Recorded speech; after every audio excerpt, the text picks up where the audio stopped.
La technologie va créer un déficit de compétences dans la filière comptable et financière. Les études sont assez formelles, le job de comptable va disparaître au profit d'une mutation de cette compétence. Nous sommes passés de la comptabilité papier à l'automatisation de la production comptable. Alors nous sommes encore dans les prémices de la technologie, mais l'intelligence artificielle va considérablement rabattre les cartes dans la filière, mais pour ceux qui vont s'adapter, il va y avoir des opportunités de carrière dans la filière comptable et financière gigantesques. Dans cette vidéo, je vais vous expliquer les compétences à mobiliser pour faire face à l'avenir de demain et devenir un profil irrésistible et inarrêtable sur le marché de l'emploi. Donc sans plus attendre, prenez place et c'est parti. Alors quel est le sommaire de cette vidéo? Il est important de comprendre que demain, le monde y change. Et donc de la production de la compta ou de ce qu'on étudie dans les études en comptabilité et gestion, on est trop marketé ou trop acculturé à faire de la comptabilité, un peu de finance. Mais en réalité, les besoins du marché sont tout à fait autres. Le but pour faire face à l'intelligence artificielle et au monde à venir, eh bien, c'est de pouvoir s'adapter. Voilà ce qu'on va voir dans cette vidéo. On va regarder 3 points qui sont extrêmement clés. Designer son profil aujourd'hui et se préparer à ce qui va se passer demain.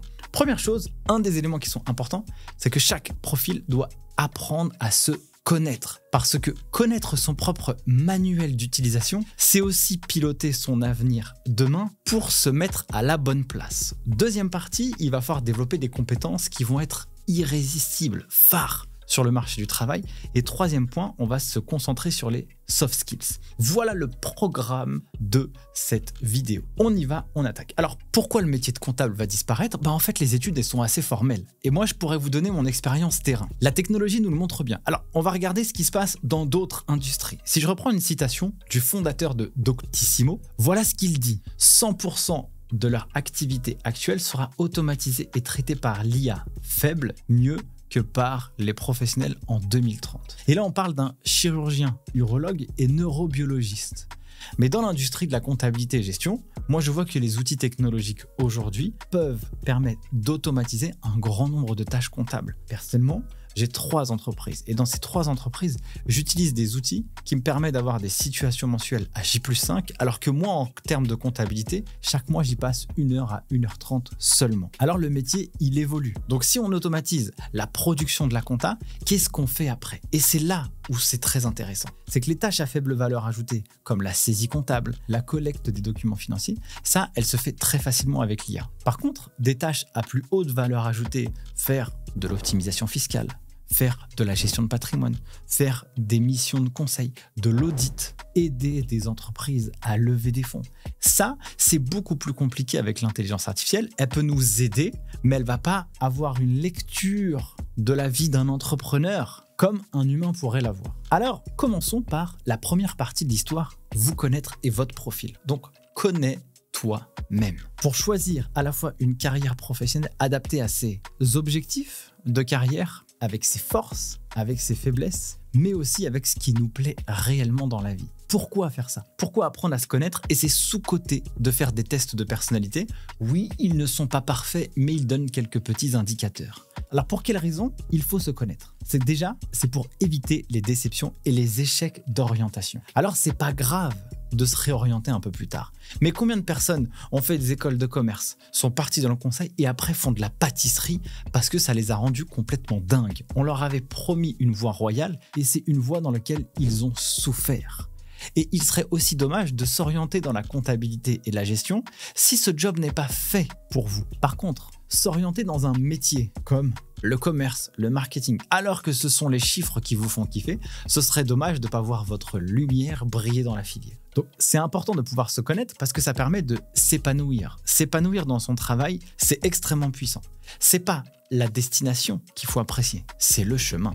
Et avoir le sentiment de prendre du plaisir quand on bosse, ça crée des journées de travail qui sont incroyablement à la fois productives, valorisantes, utiles et dans lesquelles on se sent bien à la fin de la journée quand on quitte son job. Et quand on quitte son job en ayant la certitude ou la conviction de se dire que j'ai bien aimé ma journée, qui c'est qui va en bénéficier?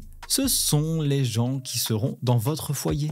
Et même vous, parce que si chez vous, vous ramenez quelque chose de positif, eh bien, chez vous, ce sera positif et eux, dans votre maison, vont vous rapporter du positif chez vous que vous rapporterez en positif directement dans l'entreprise.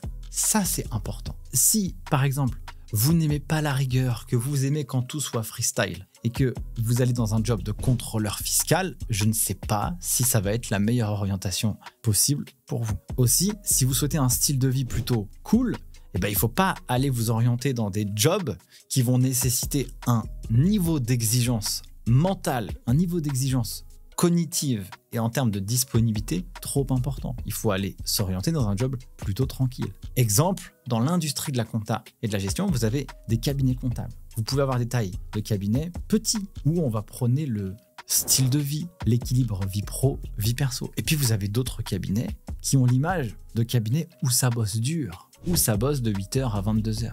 Alors, si ça s'est adapté à vous, eh ben, c'est pas un problème. Il n'y a pas un bon et un mauvais chemin. Il y a un bon chemin pour chaque individu. Et donc, il ne faut pas critiquer ce qui se passe, il faut juste expliquer ce qui se passe, ce qu'il y a sur le marché et s'orienter en conséquence. Typiquement, bosser dans les Big Four, les gros cabinets de conseil et d'audit, ça nécessite un engagement personnel. Par contre, quand on écoute les gens qui sont passés par ces cabinets, il y en a, ils ont fait des burn-out et il y en a qui disent que c'est leur meilleure expérience de vie parce que c'était adapté à eux. Donc le but de se connaître, c'est apprendre à savoir ce que vous aimez, ce que vous n'aimez pas, vos forces, vos faiblesses et donc aller chercher un job qui va aller tacler ce que vous aimez, axez plutôt sur vos forces. Si vous aimez la rigueur et les process, c'est parfait. Si vous faites de la compta gestion, par exemple, si vous faites du design, de l'art ou de la communication, où vous devez savoir vendre, le process c'est important, mais le but c'est d'être plutôt influent là où c'est intéressant. Et puis, il faut savoir aussi quel est votre style de vie que vous souhaitez. Aujourd'hui, dans 5 ans, dans 10 ans, se projeter demain, c'est aussi intéressant. Si vous souhaitez absolument une vie de famille, quand on n'a pas d'enfants, on ne sait pas ce que c'est. Mais quand on commence à avoir des enfants, donner du temps pour ses enfants, c'est important. Et donc, si on veut donner du temps pour ses enfants et avoir un travail hyper prenant qui nous tacle de 8h du matin jusqu'à 22h le soir, après, ça fait des gens qui se disent 10 ans plus tard, mince, j'ai pas vu mes enfants grandir. Est-ce que c'est ce que vous voulez? Oui ou non? Seul vous pouvez répondre à la question. Vous pouvez faire des tests qui sont tous discutables, mais qui donnent des tendances. Vous pouvez faire le test MBTI, le test de personnalité avec l'énéagramme.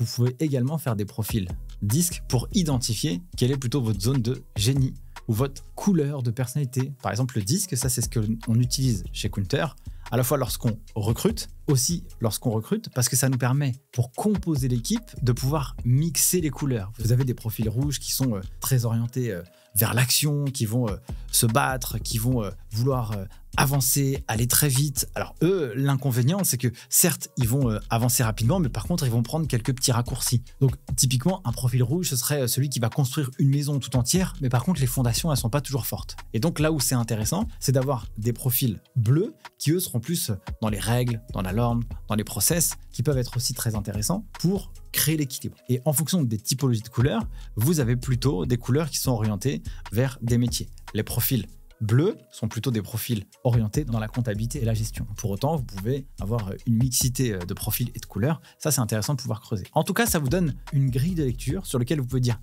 ça, je me reconnais très bien. C'est vrai que j'avais pas vu ça comme ça, mais je suis d'accord avec ça. Et puis d'autres éléments, vous dites non, pas du tout, je ne suis pas comme ça. Et ça vous donne des exemples de métiers. Maintenant, ce que vous devez faire, vous devez comprendre à la fois les besoins du marché. Du coup, vous devez être capable de développer votre empathie. Maintenant que vous vous connaissez et vous savez ce que vous aimez, ce que vous aimez pas, vous devez développer votre empathie pour comprendre le besoin des autres et de développer des compétences qui auront pour objectif de répondre aux besoins des gens. Et ces compétences, idéalement, il faudrait qu'elles soient indispensables ou qu'elles soient à peu près uniques pour que lorsque vous allez vous orienter dans le marché du travail, vous soyez une denrée rare. Si vous faites un métier dans lequel vous n'avez pas l'impression de travailler, alors le petit camarade à côté de vous qui fait ce job et pour lui il bosse, croyez-moi qu'il y aura un gros gap énorme qui va se faire sur le marché de l'emploi. Parce que si on voit que vous êtes passionné par votre travail, ça va faire une grande différence lorsque vous allez rentrer en entreprise. Vous serez beaucoup plus considéré, mieux valorisé, vous serez heureux dans votre job, vous gagnerez mieux votre vie, vous prendrez des responsabilités.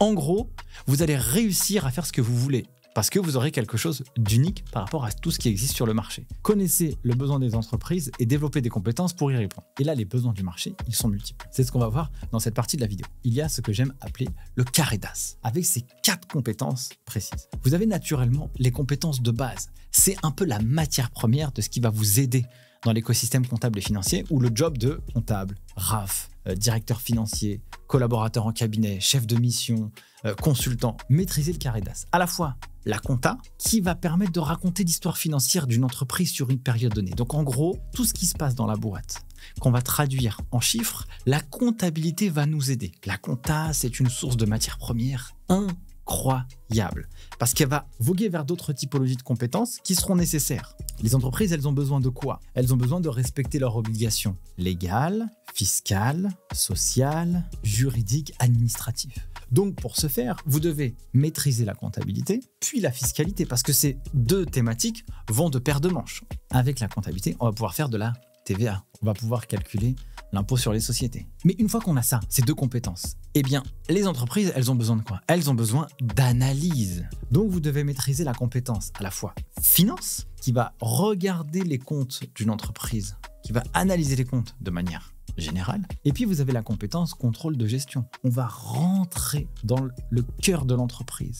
Et toutes les boîtes n'ont pas la possibilité et le luxe de se payer des gens dans chacune des parties, en finance, des financiers, des contrôleurs de gestion. Et il y a des gens, ils ont besoin d'avoir un homme, une femme à tout faire, qui maîtrise à minima des choses qui vont aider l'entreprise à avoir la donnée financière, mais aussi exploiter la donnée financière dans le but de prendre des décisions stratégiques qui vont l'aider sur le long terme. Donc, la contrôle de gestion, c'est aussi une compétence phare qui va permettre de faire du budget, mettre en place des indicateurs de performance, donc des tableaux de bord, va permettre de mettre en place une comptabilité analytique qui va permettre de retraduire en fonction de l'activité de l'entreprise les éléments de la compta. La compta, ça donne le résultat. Est-ce qu'on a gagné ou on a perdu? La compta analytique, ça explique le résultat. J'ai gagné sur tel projet, j'ai perdu sur tel secteur, j'ai perdu sur tel marché, j'ai gagné sur tel produit. C'est ça la compta analytique. Maîtriser ça, vous donnez une clarté et une liberté. Vous donnez quelque chose de puissant à votre entreprise que vous allez accompagner. Mais ce n'est pas suffisant. Si on creuse un peu plus dans le détail, quels sont les besoins des dirigeants? Si on va découvrir le driver de chaque individu, on va pouvoir lui proposer des solutions alternatives qui vont résoudre ces problèmes.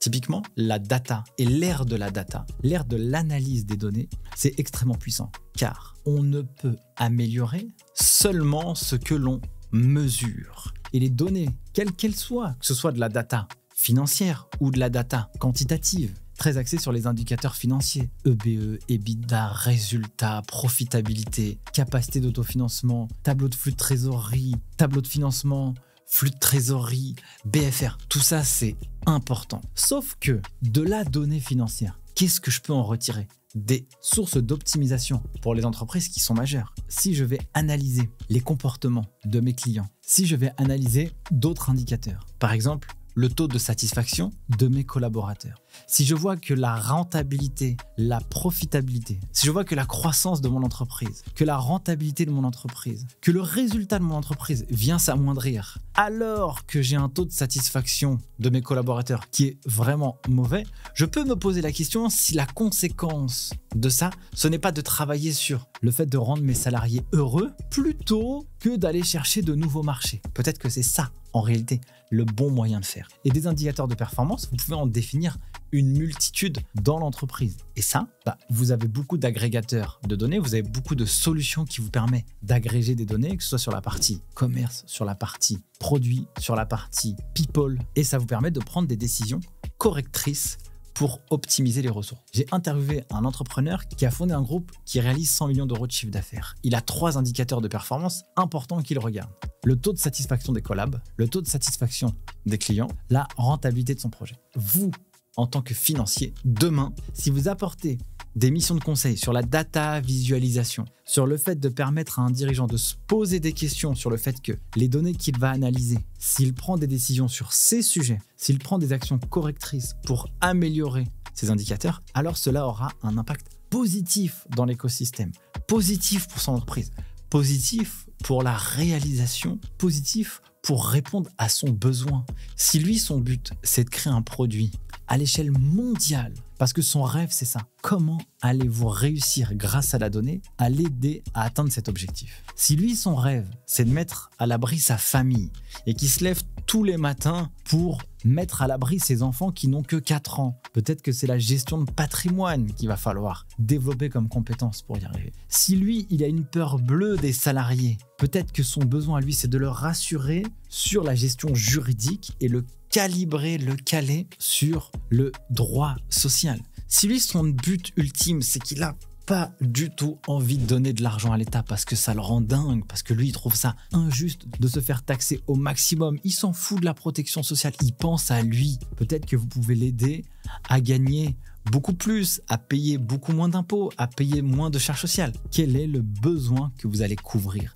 C'est ça qui est important avec l'intelligence artificielle. Et les entrepreneurs, ils ont besoin d'accompagnement et ils auront toujours des problèmes qu'ils ne voudront pas résoudre par eux-mêmes, à la fois par faute de temps, mais aussi par faute de compétences. Et c'est là où c'est intéressant d'aller développer des compétences en data, ça c'est très important, en gestion de patrimoine, très important, en droit des affaires, très important, parce que si demain on souhaite vendre son entreprise, peut-être qu'il faut créer une holding. Parce que si je veux vendre mon entreprise juste pour aller me dorer la pilule au soleil, parce que c'est ça que j'ai envie, ok, concevez-lui un schéma de structure juridique qui va l'aider à atteindre son besoin. Mais concevez-lui aussi un schéma de structure juridique qui peut, s'il vend demain sa boîte, pouvoir réinvestir en payant moins d'impôts.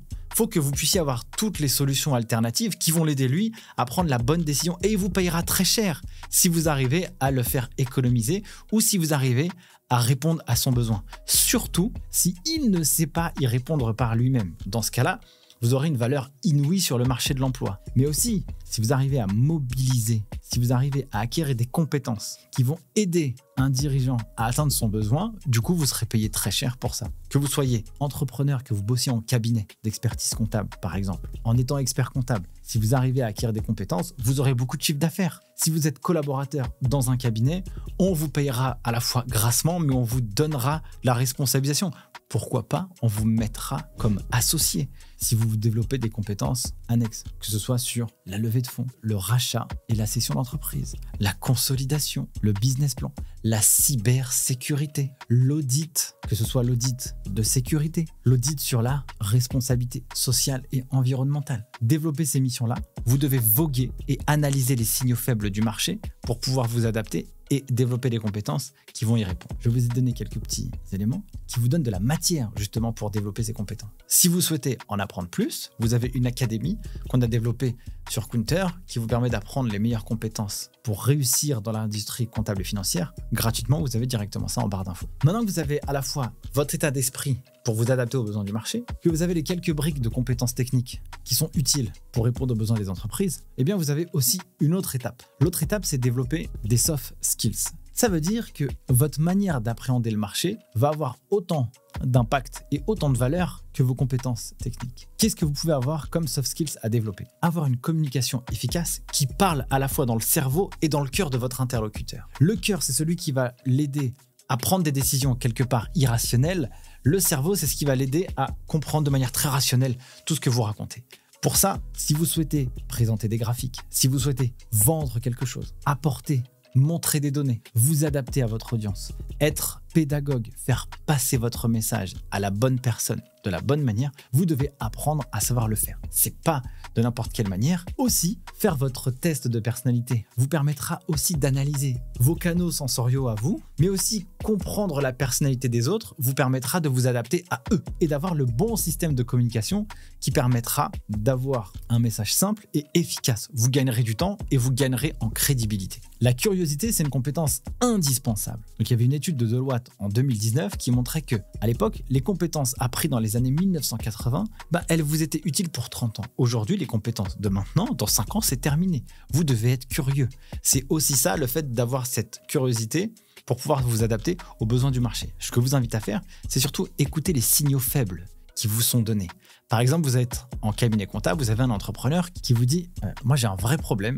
J'ai ouvert un restaurant et je ne sais pas faire de l'approvisionnement de marchandises. » Ça, c'est un indicateur qui est intéressant. Si lui il se pose cette question-là, est-ce que tous ses petits camarades de la restauration n'ont pas ce problème-là? Développer une compétence sur ce sujet vous mettra expert et en haut de la tête de tout le monde si vous communiquez sur ce sujet. Donc la curiosité, elle vous permet de vous adapter à la fois à votre métier, mais aussi aux besoins du marché. Donc les IA, les nouvelles technologies, les nouveaux outils. Faites un petit peu de veille pour que vous puissiez vous adapter si besoin. Aussi, vous devez développer votre capacité de leadership et développer votre leadership. Votre leadership, ça va être quoi? Ça va être votre capacité à influencer, motiver, créer une flamme et une envie aux autres de vous suivre. Et alors, pour ça, il faut avoir une capacité à exprimer et montrer votre vision. Il faut aussi que les gens, quand ils écoutent votre vision, ils aient envie d'y croire. Et vous devez montrer ce chemin aux personnes qui vont vous suivre. Donc si vous êtes dirigeant d'un cabinet ou vous êtes manager dans une entreprise, le fait de pouvoir inspirer les gens qui travaillent avec vous va vous donner à la fois une force de persuasion, mais va aussi vous permettre de créer un groupe de personnes qui vont vous suivre. Développer son leadership, c'est intéressant parce que ça vous permet de travailler en groupe et de constituer une équipe qui voudra vous suivre. Autre point qui est important et quelque chose sur lequel on milite beaucoup chez Counter, c'est la culture business. Sachez une chose, ce qu'il y a dans la comptabilité n'est que le reflet de ce qui s'est passé avant. Pour que vous puissiez bien recommander aux entreprises et avoir de la crédibilité auprès des dirigeants que vous accompagnez en tant que financier, vous devez comprendre comment fonctionne le marketing, le commerce, la stratégie, la concurrence, le marché, les ressources humaines, la technologie, le produit. Pourquoi ? Parce que toutes ces compétences, toutes ces thématiques viendront façonner les résultats financiers des entreprises. Et si vous souhaitez avoir de la bonne recommandation, vous ne pouvez pas vous contenter de regarder les chiffres. Si vous souhaitez challenger les informations financières qu'il y a sur la partie marketing, vous devez comprendre comment fonctionne le marketing et comment on analyse les données marketing. Parce que comme ça, vous pourrez dire, on a dépensé tant, voici ce qu'on a eu comme chiffre d'affaires. Si vous connaissez le marketing, vous pourrez vous poser la question, mais dis donc, faites-vous des campagnes de notoriété? Faites-vous des publicités payantes? Sur les publicités payantes, combien coûtent-elles? Combien génèrent-elles de chiffre d'affaires? Et vous pourrez parler d'égal à égal. Mais si vous voyez une facture de publicité qui rentre dans la compta et que vous ne savez même pas si c'est beaucoup ou pas beaucoup, alors votre utilité, elle est trop moindre. Vous êtes un agrégeur de données, un commentateur de ce qui se passe, mais aucunement proactif pour apporter de la valeur. Au même titre que les ressources humaines. Si vous voyez que les ressources humaines, la masse salariale sur le chiffre d'affaires répond à un certain niveau, que vous êtes suffisamment curieux pour comprendre ce qui se fait dans les autres industries, ou même chez les concurrents directement, vous pourrez dire « chez nous, il y a un problème ». Et là, vous allez aller fouiller sur comment se sentent les gens dans l'entreprise. Ou alors, vous pourrez discuter avec le responsable et le DRH en disant « moi, j'ai vu ça dans les chiffres ». Est-ce qu'on ne peut pas mettre des actions en place pour faire que les gens soient plus productifs, plus heureux, plus contents? Qu'est-ce qui se passe chez nous? Est-ce que le management, ça ne va pas? Et en ce sens, si le management, ça ne va pas, vous pourrez proposer des formations en management justement pour aider les managers à mieux accompagner les collaborateurs à se réaliser. Et ça a un effet boule de neige incroyable. Et il y a quelque chose que je trouve hyper dommageable, c'est que quand il y a un financier qui nous dit « bon voilà, on va analyser les chiffres de l'entreprise. Donc alors par rapport au mois dernier, donc on a fait plus 10% de croissance. Alors on voit qu'on a des dépenses de frais d'avocat qui sont un peu plus importantes que d'habitude. Et puis voilà, notre résultat, il est temps. Alors faire attention parce qu'on a encaissé un peu moins que le mois dernier. Mais ça, c'est nul, c'est descriptif. Je ne sais pas lire les chiffres. Donc si tu me racontes ça, si le financier me raconte ça, moi je ne sais pas quoi faire. Ok, merci. Et donc après ? Et bien là, le financier, ça doit être un vrai business partner. Et pour ça, il faut comprendre aussi quelle est la stratégie. Si vous voyez qu'un entrepreneur investit beaucoup en recrutement, posez-lui la question, quelle est votre vision? Où est-ce que vous voulez être dans 2 ans? Qui sont vos concurrents? Quelle est la proposition de valeur de vous par rapport aux concurrents? Si vous voyez que c'est la même entreprise, le même produit, le même service, comment va-t-il se différencier? Comment les consommateurs vont-ils différencier ces 2 typologies d'entreprises? Comment entreprise A va réussir à avoir plus de parts de marché que l'entreprise B? Eh bien, il faut connaître la stratégie. Et donc, vous pouvez l'aider sur est-ce que l'entreprise doit adopter une stratégie de domination par les coûts, une stratégie premium, est-ce qu'elle peut développer de nouveaux services pour avoir une meilleure proposition de valeur, etc., etc., etc. Voilà pour cette vidéo. 1000 merci de l'avoir suivi. J'espère qu'elle vous a plu et qu'elle vous a permis d'éveiller votre curiosité sur les compétences que vous devez mobiliser pour demain. Je vous garantis que l'écosystème comptable et financier est en pleine ébullition et que ceux qui vont s'adapter demain auront toutes les meilleures opportunités de carrière parce que, comme j'aime le dire, Aujourd'hui, c'est dans la filière comptable et financière un peu le réchauffement climatique, mais tant que le feu n'est pas dans le jardin, on s'en préoccupe pas. Moi, je vous garantis que travailler aujourd'hui doucement pour demain vous donnera un avantage compétitif sur le marché de l'emploi. Si vous souhaitez trouver les meilleures opportunités de carrière en comptabilité et gestion, direction Kunter.com. Vous pourrez aussi vous former gratuitement à développer les compétences utiles pour aujourd'hui et pour demain. Sur ce, je n'ai qu'une seule chose à vous dire. À bientôt pour une prochaine vidéo. Ciao!